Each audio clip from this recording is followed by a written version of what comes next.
Pourquoi Dieu ne renonce-t-il jamais à nous? Voilà la question qui m'a accompagnée tout au long de la préparation de ce podcast. Et la réponse de Jésus est peut-être l'une des plus belles révélations de cet évangile.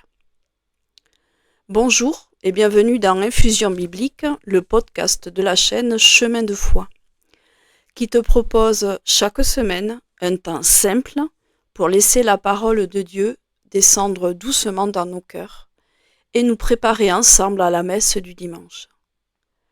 Si tu es nouveau ou nouvelle, ou si ce n'est déjà fait, je t'invite à t'abonner, à liker, à commenter et à partager ce podcast afin de soutenir cette toute petite chaîne.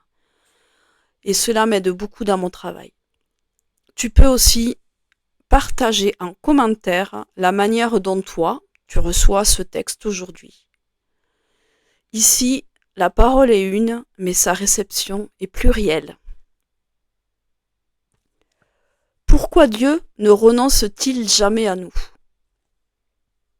C'est une question qui peut nous habiter lorsque nous regardons notre monde. Le mal est bien présent. Nous le voyons autour de nous, dans les injustices, les violences et les divisions.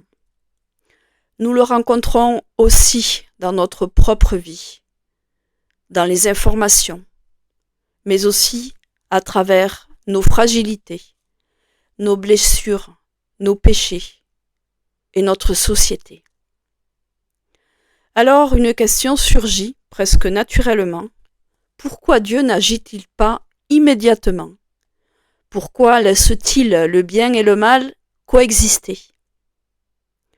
Et l'évangile de ce jour me surprend. Jésus ne nie pas l'existence du mal, il ne l'excuse pas non plus. Il nous révèle quelque chose de bouleversant sur le cœur de Dieu. Sa patience n'est bien sûr pas une faiblesse. Elle est le signe de son amour. Un amour qui ne renonce jamais à l'homme et qui laisse toujours une place à la conversion. Comme d'habitude, je t'invite à t'installer confortablement et à prendre un temps calme pour écouter pleinement la parole de Dieu. Et je t'invite aussi à écouter cette parabole comme si tu l'entendais pour la première fois, en laissant cette question résonner dans ton cœur. Pourquoi Dieu ne renonce-t-il jamais à nous? Lecture de l'Évangile de Jésus-Christ selon saint Matthieu, chapitre 13, versets 24 à 30. Lecture brève. En ce temps-là, Jésus proposa cette parabole à la foule. Le royaume des cieux est comparable à un homme qui a semé du bon grain dans son champ. Or, pendant que les gens dormaient, son ennemi survint. Il sema de l'ivraie au milieu du blé et s'en alla. Quand la tige poussa et produisit l'épi, alors l'ivraie apparut aussi. Les serviteurs du maître vinrent lui dire : « Seigneur, n'est-ce pas du bon grain que tu as semé dans ton champ ?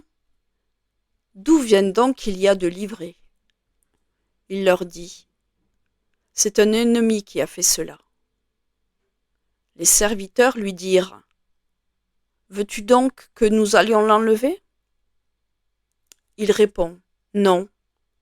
En enlevant l'ivraie, vous risquez d'arracher le blé en même temps.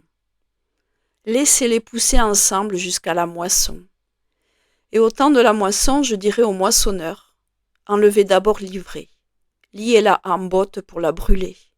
Quant au blé, ramassez-le pour le rentrer dans mon grenier. » Acclamons la parole de Dieu.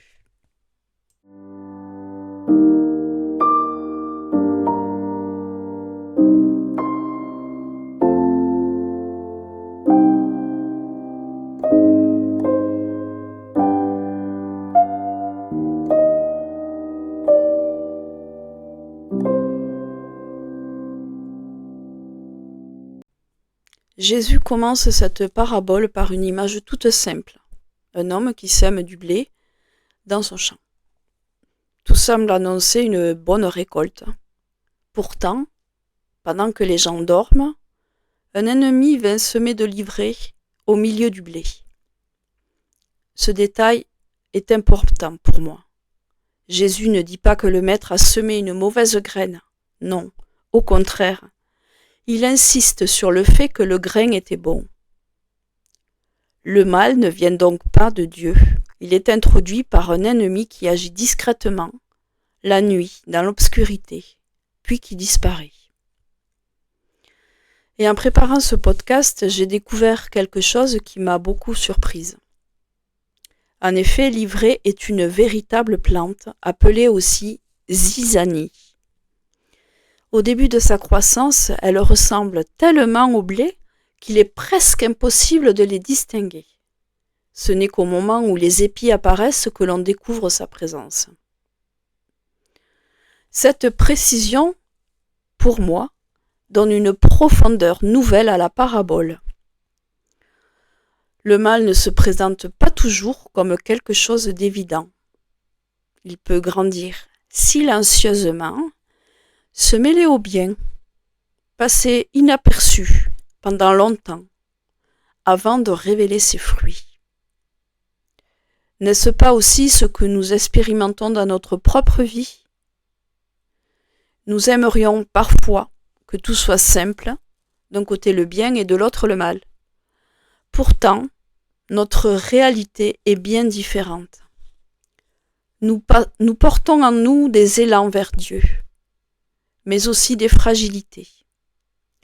Notre monde est capable du meilleur comme du pire, et nos relations elles-mêmes sont souvent traversées par cette lutte. Jésus ne nous montre pas une histoire idéale.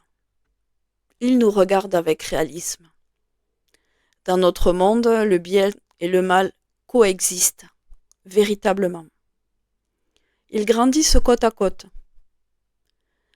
Cette réalité peut nous décourager, nous révolter, ou même nous faire peur.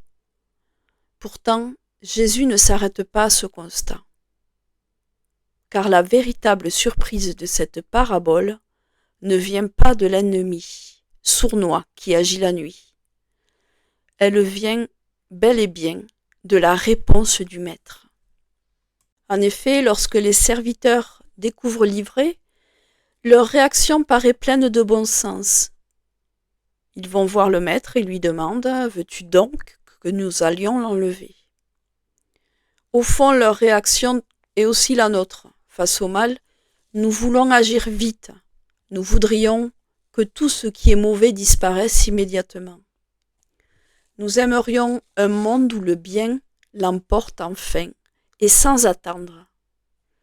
Pourtant, le maître répond non. En enlevant l'ivraie, vous risquez d'arracher le blé en même temps. Laissez-les pousser ensemble jusqu'à la moisson. Quelle réponse étonnante!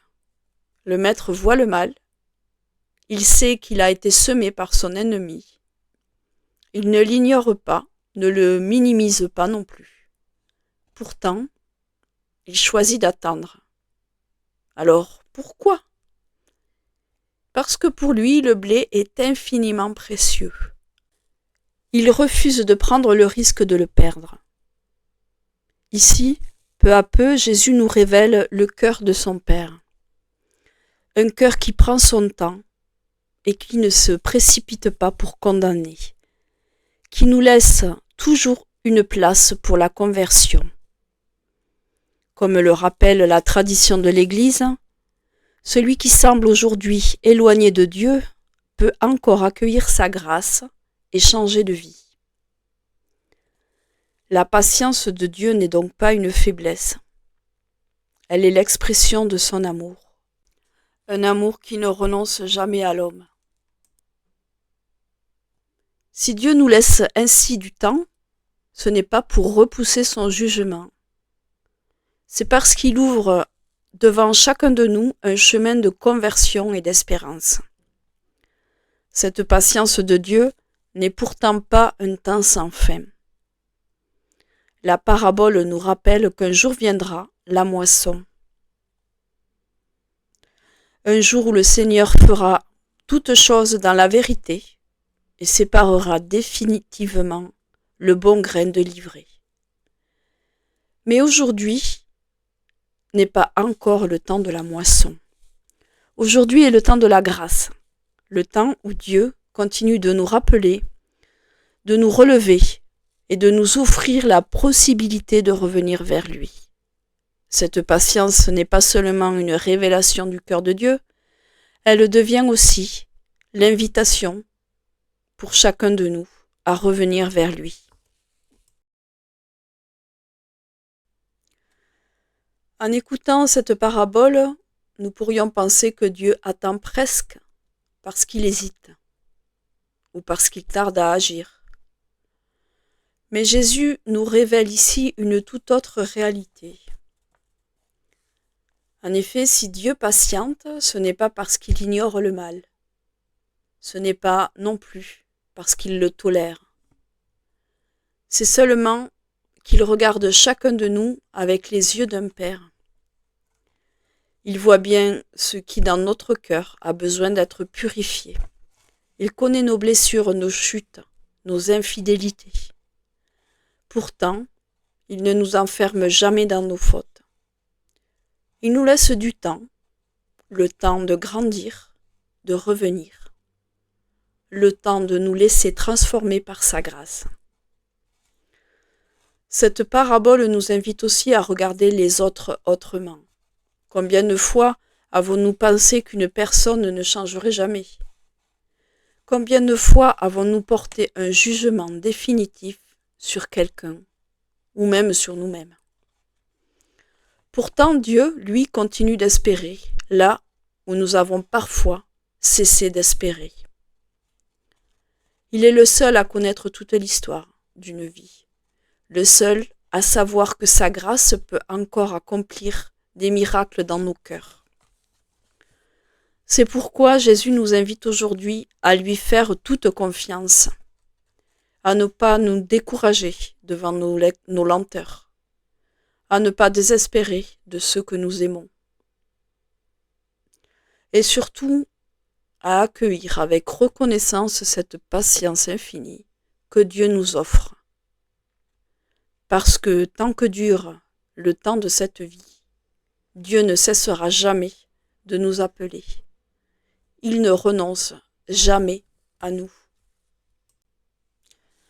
Au début de cette méditation, je me demandais pourquoi Dieu ne renonce-t-il jamais à nous? L'Évangile nous donne aujourd'hui une réponse pleine d'espérance. Dieu ne renonce jamais à nous parce que son amour est plus grand que nos fautes. Il voit le mal, il le combat, mais il ne confond jamais le péché avec la personne, parce qu'il est venu sauver. Chaque jour qu'il nous donne est une nouvelle invitation à revenir vers lui. Alors, cette semaine, accueillons ensemble ce temps comme un cadeau. Demandons au Seigneur de faire grandir en nous le bon grain qu'il a semé. Et si nous sommes tentés de condamner trop vite les autres ou de désespérer de nous-mêmes, souvenons-nous de cette parole de Jésus. Laissez-les pousser ensemble jusqu'à la moisson. Car notre Dieu est un Père bienveillant qui ne renonce jamais à ses enfants. C'est sur cette question que je te laisse cette semaine. Je te souhaite une très belle semaine à l'écoute de cette parole. J'espère qu'elle va continuer de travailler doucement dans ton cœur tout au long des jours qui viennent. Je te dis à mercredi prochain pour un nouveau temps d'infusion biblique. Que le Seigneur te bénisse et te garde dans sa paix.